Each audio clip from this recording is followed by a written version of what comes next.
ہماری آیتوں پر تو وہ لوگ ہی مان لاتے ہیں جن کا حال یہ ہے کہ جب انہیں ان آیتوں کے ذریعے نصیحت کی جاتی ہے تو وہ سجدے میں گر پڑتے ہیں اور اپنے پروردگار کی حمد کے ساتھ اس کی تسبیح کرتے ہیں، اور وہ تکبر نہیں کرتے۔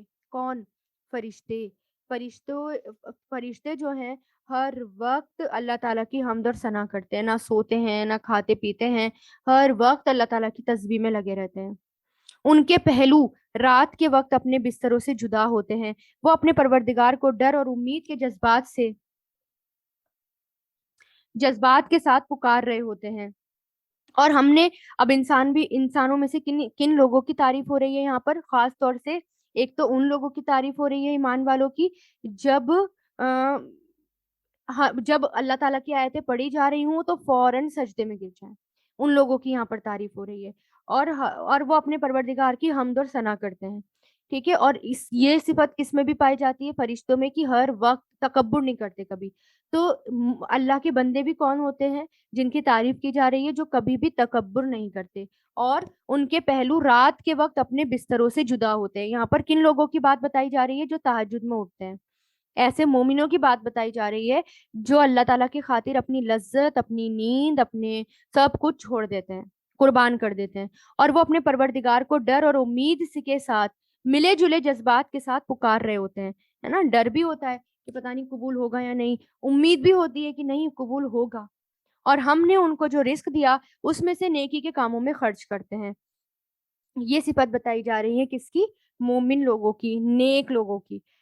ایک کون لوگ؟ جو ہماری آیتوں پر یعنی اللہ کی آیتوں پر ایمان لائیں اور سجدے میں گر پڑیں، اللہ تعالیٰ کی تسبیح بیان کریں، تکبر نہ کریں، بستروں سے الگ رہیں رات کے وقت یعنی تہجد پڑھیں، اور اللہ تعالیٰ کو ڈر اور امید کے جذبات کے ساتھ پکاریں اور اللہ کے راستے میں خرچ کریں۔ ایسے لوگوں کی تعریف یہاں کی جا رہی ہے۔ چنانچہ کسی نفس کو کچھ پتہ نہیں ہے کہ ایسے لوگوں کے لیے آنکھوں کی ٹھنڈک کا کیا سامان ان کے اعمال کے بدلے میں چھپا کر رکھا گیا ہے، یعنی چھپا دیا اللہ تعالیٰ نے۔ ہماری رات کی عبادت ہے، اس کے بدلے کیا اجر ملے گا نہیں پتا، اس کے بدلے کون سی مصیبت ٹل رہی ہے نہیں پتا، چھپا کر کیا ملے گا نہیں پتا، اللہ تعالیٰ نے چھپا کر رکھ دیا۔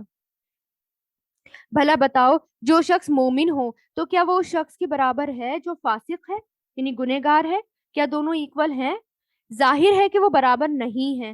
چنانچہ جو لوگ ایمان لائے ہیں اور انہوں نے نیک عمل کیے ہیں ان کے لیے مستقل قیام کے باغات ہیں، ان کو پہلی مہمانی کے طور پر ہی وہ دے دیے جائیں گے، اور ان اعمال کے بدلے میں جو وہ کیا کرتے تھے۔ رہے وہ لوگ جنہوں نے نافرمانی کی تو ان کے لیے مستقل قیام کی جگہ جہنم ہے۔ تو کیا کریں؟ اللہ تعالیٰ سے جنت مانگے اور جہنم سے پناہ مانگے۔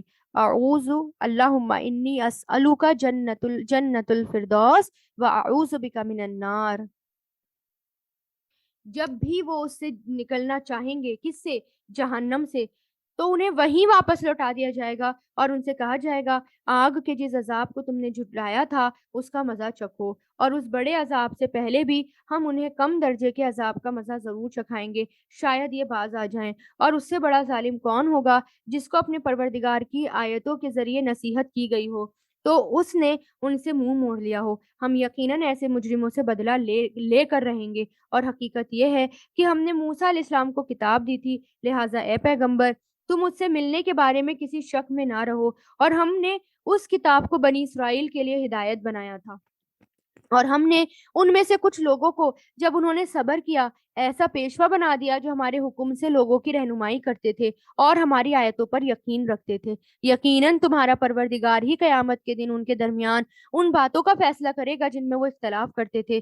اور کیا ان کافروں کو اس بات کی کوئی ہدایت نہیں ملی کہ ان سے پہلے کتنی قوموں کو ہم ہلاک کر چکے جن کے گھروں میں یہ خود چلتے پھرتے تھے؟ یقیناً اس میں ان لوگوں کے لیے بڑی نشانیاں ہیں۔ تو کیا یہ لوگ سنتے نہیں؟ کہ اللہ تعالیٰ کیا کہہ رہے ہیں؟ کیا یہ لوگ نصیحت سنتے نہیں؟ اور کیا انہوں نے نہیں دیکھا کہ ہم پانی کو کھینچ کر خشک زمین کی طرف لے جاتے ہیں، خشک کی طرف، ڈرائی زمین کی طرف، پھر اس سے وہ کھیتی نکالتے ہیں جس سے ان کے چوپائے بھی کھاتے ہیں اور وہ خود بھی کھاتے ہیں؟ تو کیا انہیں کچھ سجھائی نہیں دیتا، یعنی سمجھ میں نہیں آتا کچھ؟ اور وہ کہتے ہیں اگر تم سچے ہو تو کب فیصلہ ہوگا؟ یعنی مشرکین مکہ کیا کہتے تھے رسول اللہ سے؟ آپ کہتے ہیں قیامت آئے گی، کب آئے گی قیامت؟ لا کر دکھاؤ۔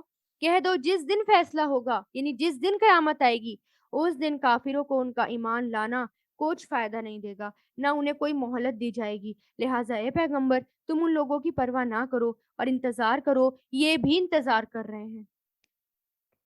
سبحان اللہ۔ سورہ سجدہ مکمل ہوئی۔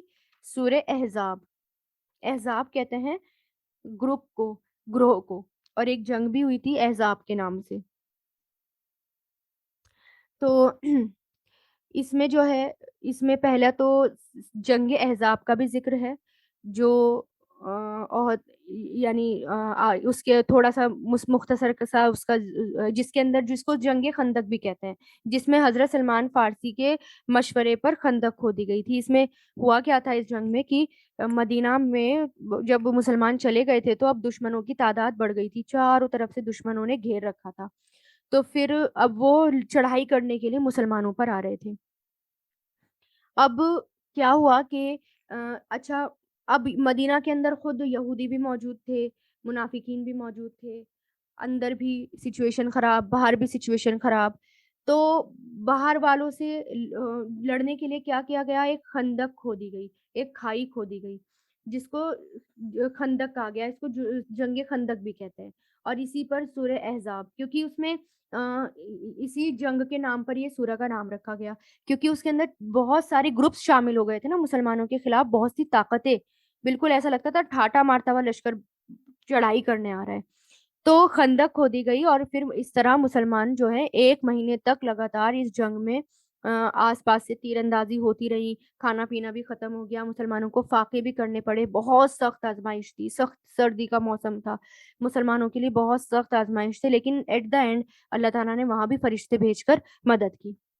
لیکن کب آئی مدد؟ مسلمانوں کے حوصلے دیکھنے کے بعد، صبر دیکھنے کے بعد، آزمائشوں کے بعد، لگ بھگ 1 مہینے بعد مدد آئی تھی۔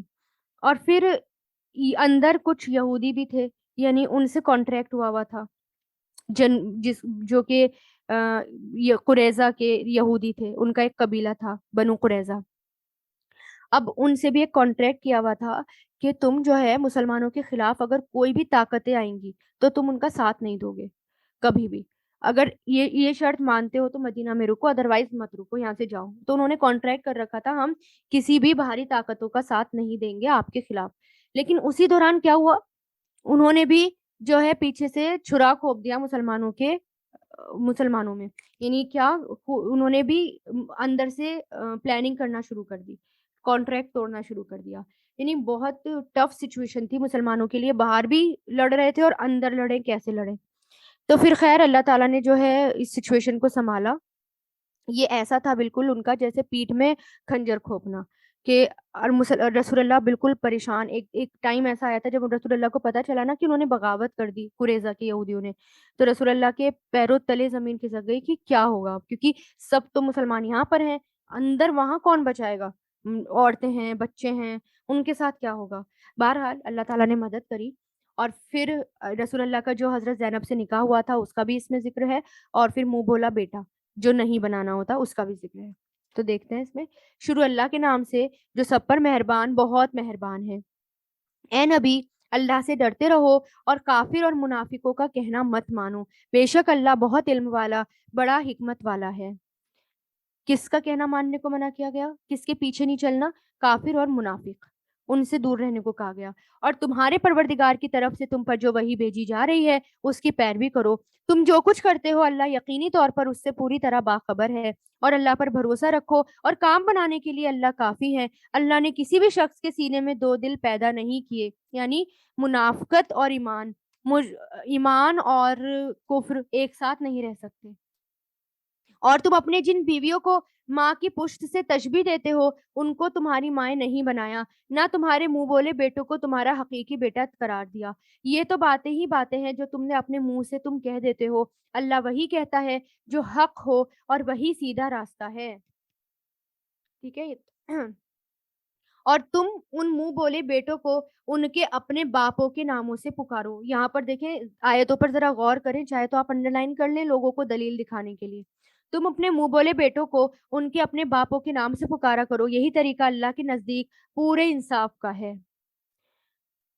اور اگر تمہیں ان کے باپ معلوم نہ ہو تو وہ تمہارے دینی بھائی ہیں اور تمہارے دوست ہیں، اور تم سے جو غلطی ہو جائے اس کی وجہ سے تم پر کوئی گناہ نہیں ہوگا، البتہ جو بات اپنے دلوں سے جان بوجھ کر کہو، بے شک اللہ بہت بخشنے والا بڑا مہربان ہے۔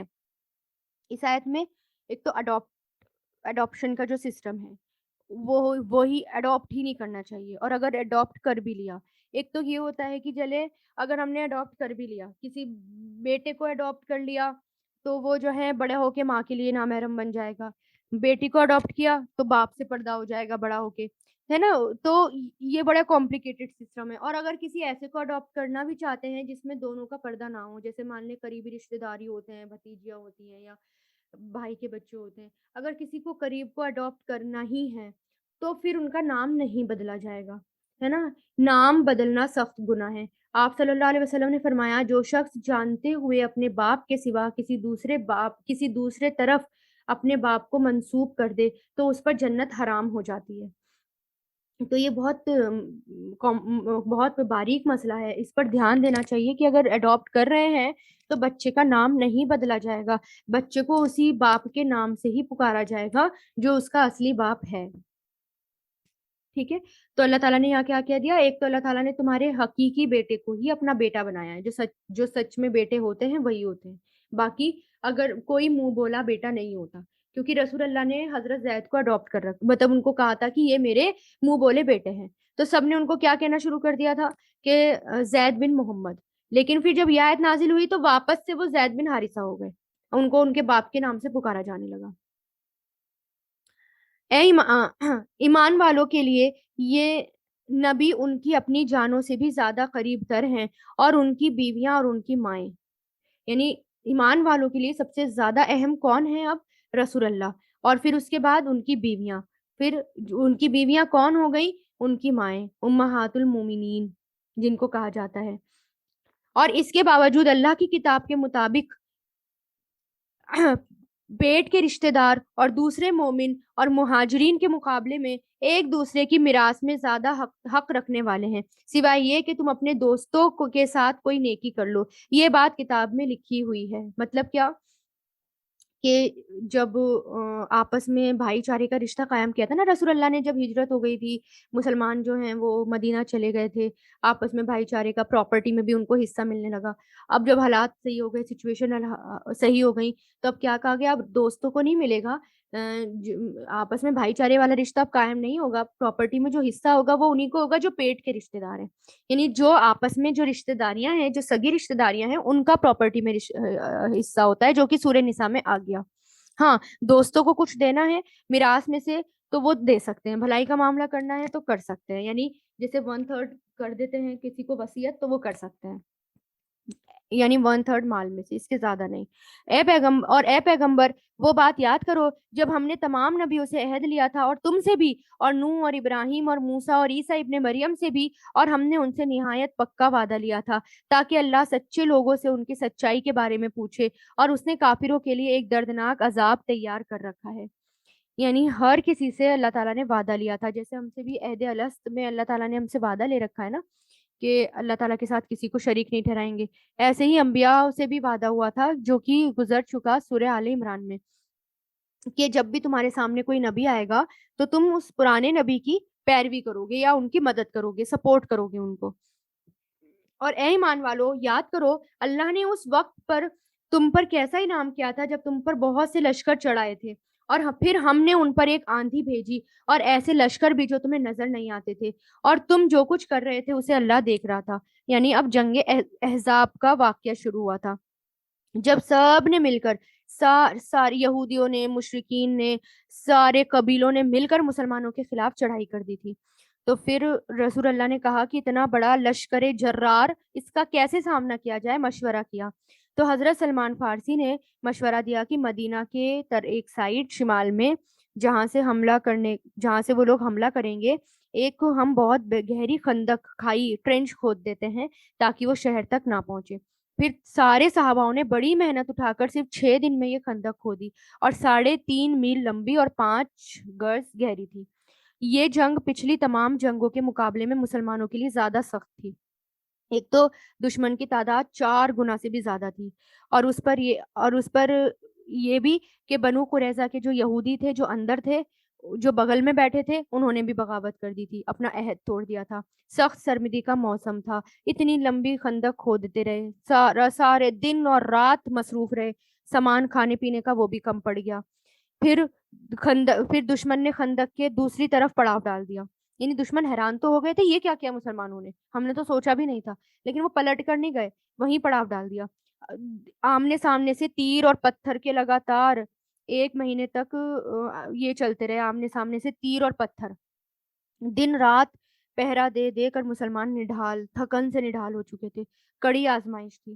ایک مہینے بعد کیا ہوا، اللہ تعالیٰ نے دشمن کے لشکر پر برفیلی ہوا بھیجی، سخت آندھی والی تیز ہوا، جس نے کیا کرا، ان کے خیمے اکھاڑ دیے، ان کی جو دیگیں تھی کھانے پینے کی وہ الٹ دی، ان کے چولہے تباہ ہو گئے، سواری کے جانور جو تھے وہ بدک کر بھاگنے لگے، ہلچل مچ گئی، اور اس طرح وہ اوندے منہ بھاگ گئے۔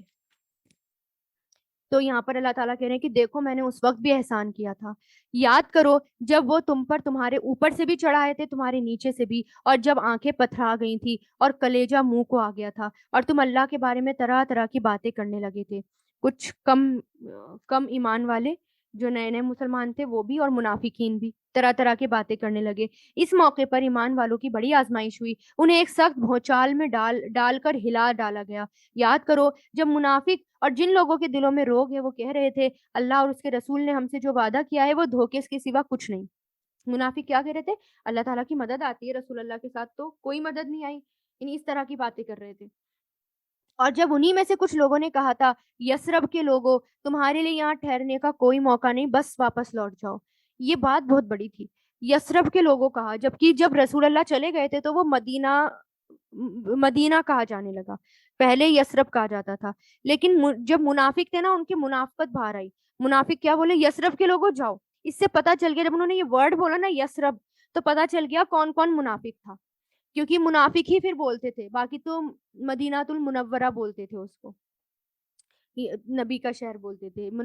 تو اب یثرب کے لوگوں جب کہا تو پتہ چل گیا کہ منافق کون ہے، اور پھر کیا کہہ رہے ہیں کہ واپس لوٹ جاؤ۔ انہی میں سے کچھ لوگ نبی سے کہہ کر گھر جانے کی اجازت مانگ رہے تھے کہ ہمارے گھر غیر محفوظ ہیں، یعنی بہانے بنا رہے تھے منافق کہ ہمیں گھر جانے دو، عورتیں بیٹھی ہیں اور کوئی ہے بھی نہیں سنبھالنے کے لیے۔ حالانکہ وہ غیر محفوظ نہیں تھے، بلکہ ان کا مقصد صرف یہ تھا کہ وہ کسی طرح بھاگ کھڑے ہوں، اور اگر دشمن مدینہ میں چاروں طرف سے آ گھسے پھر ان سے فساد میں شامل ہونے کو کہا جائے تو یہ ضرور شامل ہو جائیں گے، اور اس وقت گھروں میں تھوڑے ہی رہیں گے۔ اور حقیقت یہ ہے کہ انہوں نے اللہ سے پہلے یہ عہد کر رکھا تھا کہ وہ پیٹ پھیر کر نہیں جائیں گے، یعنی کہا تھا نا کہ ہم پیٹ پھیر کر نہیں جائیں گے منافقین نے، اور اللہ سے کیے ہوئے عہد کی وہ باز پرس ضرور کریں گے۔ اے پیغمبر ان سے کہہ دو اگر تم موت سے یا قتل سے بھاگ بھی جاؤ، یہ بھاگنا تمہارے لیے کوئی فائدہ نہیں دے گا، اور اس صورت میں تمہیں زندگی کا لطف اٹھانے کا جو موقع دیا جائے گا وہ تھوڑا سا ہی ہوگا۔ کہو کون ہے جو تمہیں اللہ سے بچا سکے گا اگر وہ تمہیں کوئی برائی پہنچانے کا ارادہ کر لے، یا وہ کون ہے جو اس کی رحمت سے روک سکے اگر وہ تم پر رحمت کرنے کا ارادہ کر لے، اور اللہ کے سوا ان لوگوں کو نہ تو کوئی رکھوالا مل سکتا ہے نہ کوئی مددگار۔ اللہ ان لوگوں کو خوب جانتا ہے جو جہاد میں رکاوٹ ڈالتے ہیں اور اپنے بھائیوں سے کہتے ہیں ہمارے پاس چلے آؤ، اور خود لڑائی میں آتے نہیں، اور آتے بھی ہیں تو بہت کم، اور وہ بھی تمہارے ساتھ لالچ رکھتے ہوئے۔ چنانچہ جب خطرے کا موقع آ جاتا ہے تو وہ تمہاری طرف چکرائی ہوئی آنکھوں سے اس طرح دیکھتے ہیں جیسے کسی پر موت کی غشی طاری ہو رہی ہو، پھر جب خطرہ دور ہو جاتا ہے تو تمہارے سامنے مال کی ہرس میں تیز تیز زبانیں چلاتے ہیں۔ کون؟ یہ جو منافق ہیں، جب مال غنیمت ملنا ہوتا ہے نا تو بڑی زبانیں ان کی چل جاتی ہیں کہ بہت کچھ باتیں کرنے بنانے بیٹھ جاتے ہیں۔ یہ لوگ ہرگز ایمان نہیں لائے، اس لیے اللہ نے ان کے اعمال ضائع کر دیے، ویسٹ کر دیے، اور یہ بات اللہ کے لیے بہت آسان ہے۔ وہ یہ سمجھ رہے ہیں کہ دشمنوں کے لشکر ابھی گئے نہیں، اور اگر وہ دوبارہ آ جائے تو ان کی خواہش یہ ہوگی کہ وہ دیہات میں جا کر بیٹھے رہیں اور وہیں بیٹھے ہوئے تمہاری خیر خبر معلوم کرتے رہیں، اور اگر تمہارے درمیان میں بھی رہیں تو لڑائی میں تھوڑا ہی حصہ لیں گے۔ یعنی دیہات میں کچھ لوگ ایسے تھے کہ وہ نہ صرف خبریں لیتے تھے، اچھا جیسے نیوز چل رہی ہو، اچھا اب کیا ہو رہا ہے مدینہ میں، اچھا اب کیا ہو رہا ہے؟ اب کتنا، اب لڑائی کہاں تک پہنچی؟ اب لڑائی کہاں تک پہنچی؟ کچھ ایسے بھی مسلمان تھے، منافق تھے وہاں پر بھی، کہ آتے نہیں تھے، شامل نہیں ہوئے جنگ کے لیے، بلکہ وہیں سے بیٹھے بیٹھے حالات معلوم کرتے تھے. تو اللہ تعالیٰ کہہ رہے ہیں اگر مدینہ کے یہودیوں کو بھی موقع ملتا تو یہ بھی باہر یہاں سے وہاں سے چلے جاتے اور باہر کے منافقوں کی طرح باتیں بناتے اور خبریں معلوم کرتے رہتے. حقیقت یہ ہے کہ تمہارے لیے رسول اللہ کی ذات میں ایک بہترین نمونہ ہے. یعنی رسول اللہ ہمارے لیے ایک بہترین رول ماڈل ہے، اور ہر اس شخص کے لیے جو اللہ سے اور آخرت کے دن سے امید رکھتا ہو اور کثرت سے اللہ کا ذکر کرتا ہو. یعنی جو کثرت سے اللہ تعالیٰ کا ذکر کرے گا اس کے لیے رسول اللہ بہترین رول ماڈل ہے. یعنی ان کو فالو کرنا ہے ہمیں. اور جو لوگ ایمان رکھتے ہوں جب انہوں نے دشمن کے لشکروں کو دیکھا تھا تو انہوں نے یہ کہا تھا کہ یہ وہی بات ہے جس کا وعدہ اللہ اور اس کے رسول نے ہم سے کیا تھا، اور اللہ اور اس کے رسول نے تو سچ کہا تھا. اور اس واقعے نے ان کے ایمان میں اور ان کے تابع داری کے جذبے میں اور اضافہ کر دیا. یعنی جب مسلمانوں پر مشکلیں آتی ہیں، آزمائش آتی ہے، تو وہ کیا کہتے ہیں؟ یہ تو رسول اللہ نے کہا تھا، یہ تو وہی وعدہ ہے جو اللہ اور رسول نے کیا تھا، اللہ اور رسول نے تو سچ کہا تھا. اور پھر وہ اس آزمائش کا سامنا کرتے ہیں، ڈٹ جاتے ہیں. تو ایسے لوگ ہیں جو کون ہیں؟ ایسے لوگ پھر آزمائش کیا ہوتی ہے؟ ان کے ایمان میں اور اضافہ کر دیتی ہے. انہی ایمان والوں میں سے وہ لوگ بھی ہیں جنہوں نے اللہ سے جو وعدہ کیا تھا اسے سچا کر دکھایا. پھر ان میں سے کچھ وہ ہیں جنہوں نے اپنا نذرانہ پورا کر دیا، اور کچھ وہ ہیں جو انہوں تبدیلی نہیں کی. یعنی کچھ مسلمان ایسے تھے جو ابھی کسی بھی جنگ میں شامل نہیں ہوئے تھے، نئے نئے مسلمان ہوئے تھے، اور انہیں بڑا شوق تھا شہید ہونے کا، اور انہوں نے یہ کہا تھا اگر ہمیں موقع ملا تو ہم پیچھے نہیں ہٹیں گے. انہوں نے نظر مانی تھی کہ اگر موقع ملا تو چاہے ہم شہید ہو جائیں، ہمیں شہدا کا درجہ مل جائے، لیکن ہم پیچھے نہیں ہٹیں گے. اور ایسے لوگوں کی اللہ تعالیٰ نے تعریف کی ہے، ایسے صحابہ تھے بھی جنہوں نے قدم پیچھے نہیں ہٹائے، اور انہوں نے اور وہ جو ہے یہاں تک کہ شہید بھی ہو گئے.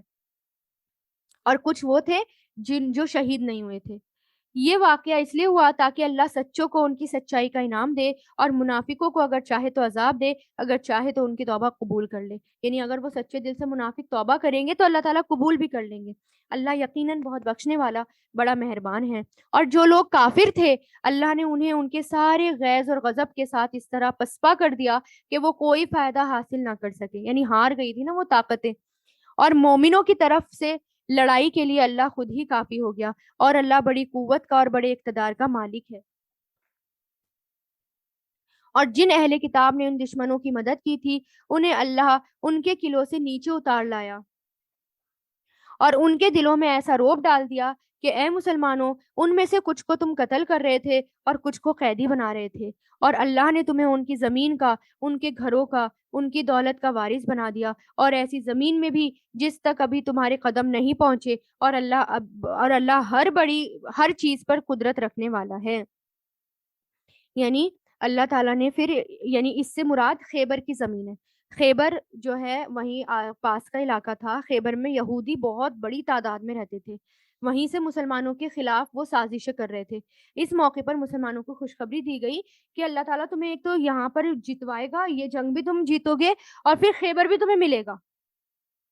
اور ایسا ہی ہوا، ہجرت کے 7ویں سال خیبر بھی مل گئی، خیبر بھی فتح ہو گئی، اور اس میں بہت مال غنیمت ملا مسلمانوں کو، بہت زیادہ. اے نبی اپنی بیویوں سے کہو، اب نبی کے لیے احکام یہاں پر اللہ تعالیٰ دے رہے ہیں. اے نبی اپنی بیویوں سے کہو اگر تم دنیاوی زندگی اور اس کی زینت چاہتی ہو تو آؤ میں تمہیں کچھ تحفہ دے کر خوبصورتی سے رخصت کر دوں، اور اگر تم اللہ اور اس کے رسول اور عالم آخرت کی طلبگار ہو تو یقین جانو اللہ نے تم میں سے نیک خواتین کے لیے شاندار انعام تیار کر رکھا ہے. یعنی اب اس میں کیا ہوا تھا کہ رسول اللہ کی جو ازواج مطہرات تھیں وہ بھی ان کی بھی اس وقت بہت آزمائش ہوئی تھی. جنگ احزاب اور ایک تو جنگ احزاب چل رہی تھی، اور اوپر اندر سے یہودیوں نے کیا کرا تھا کہ بغاوت کر دی تھی. تو اور جو منافقین کی عورتیں تھیں وہ بھی آ کر جو ہے نا رسول اللہ کے گھروں تک پہنچ گئی. اب انہوں نے بھی جو ہے نا کوئی بھی کسر نہیں چھوڑی. انہوں نے کہا کہ دیکھو تم شادی سے پہلے کیا تھی، کتنے کتنے صحیح سے رہتی تھی، عیش سے رہتی تھی، یہاں تمہیں فاقے کرنے پڑ رہے ہیں، بھوکا کر رہنا پڑ رہا ہے، اب مال غنیمت بٹ رہا ہے تو تم مال غنیمت میں کچھ کنیزیں مانگ لو، دیکھو کتنی محنت کرتی ہو، اب تھوڑا سا کچھ تھوڑا سا ایکسٹرا مانگ لو، اس طرح کی باتیں وہ کرتی تھی، اور جس سے تھوڑا بہت ان کے، کیونکہ وہ بھی انسان تھی، لیڈیز تھی، انسان تھی، تھوڑا بہت ان کی باتوں میں آ گئی اور مال غنیمت میں سے تھوڑا سا حصہ مانگنے لگی، حالانکہ ان کا حق تھا، اور وہ جو ہے وہ انہوں نے کوئی غلط مطالبہ بھی نہیں کیا تھا رسول اللہ کی وائف نے. تو پھر اللہ تعالیٰ کیا کہہ رہے ہیں، اللہ تعالیٰ نے وہی الرٹ کر دیا، کیونکہ دنیاوی اٹریکشن رسول اللہ کے گھرانوں میں نہیں ہونی چاہیے، یعنی وہ تو ایک رول ماڈل کا گھر تھا، یعنی ایک گھرانہ ایسا جس کو فالو کیا جائے، تو یہاں ان کی ہر چیز کو فالو کیا جائے. تو پھر اللہ تعالیٰ نے وہیں روک دیا. جس کے دل میں مال سے ذرا سا بھی مال سے محبت ہو، اور اللہ اور آخرت کی زندگی جو ہے وہ نہیں چاہیے، یعنی اللہ اور آخرت کی زندگی سے زیادہ مال پیارا ہو، تو اللہ تعالیٰ کیا کہہ رہے ہیں کہ ان کو سیدھا یہ کہہ دو، اگر تم دنیاوی زندگی چاہتی ہو اور اس کی زینت چاہتی ہو تو میں تمہیں تحفہ دے دوں، لیکن پھر رسول اللہ کے ساتھ نہیں رہو گے تم لوگ. پھر رسول اللہ پھر یہ رسول اللہ کے ساتھ تو بہت اعلیٰ کردار والے لوگ ہی رہ سکتے ہیں. جب رسول اللہ نے یہ آیت سنائی نا بیویوں کو، سب نے کیا کہا کہ نہیں، ہمیں تو آخرت چاہیے، ہمیں اور کچھ نہیں چاہیے.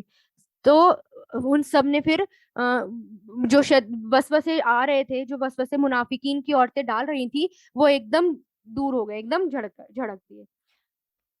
اے نبی کی بیویوں، تم میں سے جو کوئی بھی کسی کھلی بےہودگی کا ارتکاب کرے گی، اس کا عذاب بڑھا کر دگنا کر دیا جائے گا، اور اللہ کے لیے ایسا کرنا بہت آسان ہے. یعنی جو کوئی بھی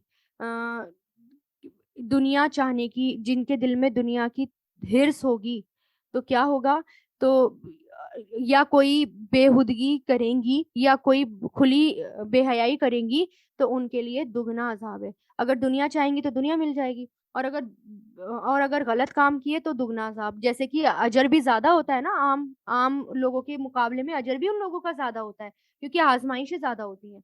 لیکن اگر کوئی گناہ کا کام کیا تو وہ بھی زیادہ ہوتا ہے. جیسے کہ لوط علیہ السلام کی بیوی کے بارے میں آتا ہے، نوح علیہ السلام کے بیٹے کے بارے میں آتا ہے، ان کو فالو کیا جاتا ہے نا. لیکن پھر بھی ازواج مطہرات کی ترجیح کیا تھی، انہوں نے کس کو پرائیورٹی دی، کس کو چنا، انہوں نے اللہ اور اس کے رسول کو چنا. آپ صلی اللہ علیہ وسلم کی زوجہ عائشہ رضی اللہ تعالیٰ عنہا کہتی ہیں کہ رسول اللہ صلی اللہ علیہ وسلم کو جب حکم ہوا کہ وہ اپنی بیویوں کو اختیار دیں، تو سب سے پہلے آپ میرے پاس تشریف لائے اور فرمایا، میں تم سے ایک معاملے کے بارے میں کچھ کہنے آیا ہوں. اس معاملے میں جلد بازی نہ کرنا، بلکہ اپنے والدین سے مشورہ کر کے جواب دینا، ہے نا، کیونکہ رسول اللہ مشورہ کرتے تھے. چنانچہ آپ نے فرمایا، اللہ عز و جل کہتا ہے، پھر یہ والی آیت پڑھ کر سنائی حضرت عائشہ کو. تو وہ کہتی ہیں، میں نے کہا اس معاملے میں اپنے والدین سے کیا مشورہ کروں گی، میں تو اللہ اور اس کے رسول اور آخرت کے گھر کو ہی چاہتی ہوں. حضرت عائشہ کہتی ہیں کہ پھر رسول اللہ کی دوسری بیویوں نے بھی یہی جواب دیا جو میں نے دیا تھا. تو اتنا اعلیٰ کردار تھا، اتنا اچھا کردار تھا رسول اللہ کی بیویوں کا، فوراً دماغ سے سب نکل گیا. اور پھر جو فحش کام کرے گی تو اللہ تعالیٰ نے تنبیہ کر دی، اور ان کا عذاب بھی دگنا ہوگا. کیونکہ رسول اللہ، کیونکہ قرآن سب کو ٹیچ کرتا ہے نا، قرآن اللہ تعالیٰ سب کو نصیحتیں کر رہے ہیں، تو یہاں پر رسول اللہ کی بیویوں کے لیے بھی کیا تھی، نصیحتیں تھیں.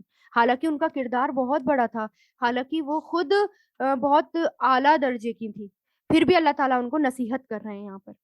تو اللہ تعالیٰ سے دعا ہے کہ اللہ تعالیٰ ہم سب کو اس قرآن پر عمل کرنے والا بنائے. ہم نے یہاں پر جو بھی پڑھا ہے، جو بھی سنا ہے، اللہ تعالیٰ خیر کے ساتھ اس کو جو ہے ہم اس پر عمل کرنے لگیں اور اس کو سمجھنے لگیں. اور اگر کوئی بات اس میں سمجھ میں نہ آئی ہو تو اللہ تعالیٰ اس کو بہتر طریقے سے سمجھا دیں.